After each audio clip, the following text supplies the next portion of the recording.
Bonsoir. Ben moi, je ne serai pas long, hein. Je vais vous parler en 2 minutes. Écoute, vous pensez que moi, je suis venu pour vous faire rire, quoi?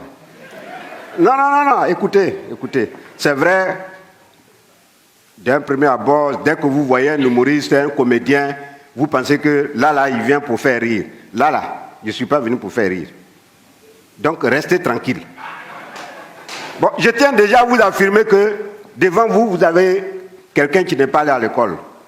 Je suis analphabète, comme on le dit. Donc, je vais vous parler en français, français d'Abobo là. C'est ce que je vais vous parler. C'est que vous allez comprendre. Vrai ou faux? Bon, je tiens à vous signaler déjà que j'ai vécu une vie. Je peux mourir maintenant, il n'y a même pas de souci. Mais la vie en elle-même, c'est un combat. La vie est un combat. Mais un combat terrible qu'il faut mener de bout en bout. La vie, c'est comme 2 boxeurs qui montent sur un ring pour se cogner. Toi, tu donnes des coups, mais tu en reçois. Jusqu'à ce qu'un seul, il y a un qui se sent ébranlé, qui prend un coup fatal et qui tombe. Mais c'est là, au moment où tu penses que tu as reçu un coup fatal et que tu t'apprêtes à tomber, c'est là qu'il faut prendre le taureau par les cornes. Parce que la vie commence là. Le combat commence là. Le gain de la vie commence là. Ton échec aussi, c'est là. Si tu as programmé dans la tête que tu vas échouer, tu tombes. Il n'y a rien à faire. Eh bien, moi, je suis Michel Gouhou. Je suis né à Diateignois, un petit village situé à quelques encablures de la ville de Gagnois. C'est là que je suis né, de père et de mère, cultivateurs, mais pauvres. Pauvre, quand je dis pauvre, c'est pauvre. Le pauvre, c'est celui-là même qui n'arrive même pas à manger une seule fois dans la journée. Pour avoir à manger une banane même, c'est des difficultés. C'est là que je suis né. Alors, mais comme tous les enfants de mon âge, il faut que je parte à l'école. À 7 ans, je suis allé à l'école. À notre âge, à notre temps, il fallait avoir 7 ans, plus, mais peut-être même plus, avant de faire CP1. C'est aujourd'hui, on va à l'école à partir de 3 ans. Moi, j'ai eu mes 7 ans, mais j'ai vécu une enfance très difficile, assez remuée. Et à 7 ans, on m'a inscrit à l'école, comme tous les autres enfants, comme je le disais. J'ai commencé au CP1, CP2, CE1.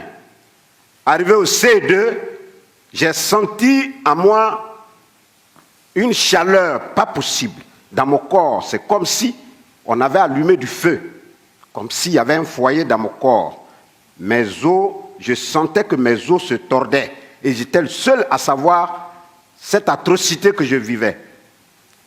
Et cette maladie s'est emparée à moi et a commencé à me donner une autre forme que je ne voulais pas du tout.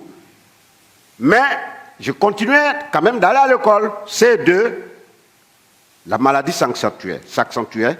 Arrivé à un tel moment, je ne pouvais plus marcher.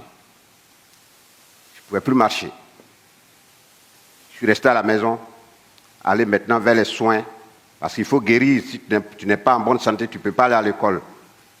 Aller vers les médecins, les guérisseurs, mais rien.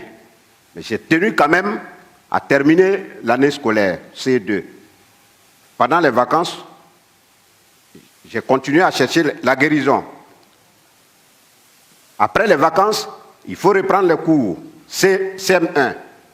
Je reprends.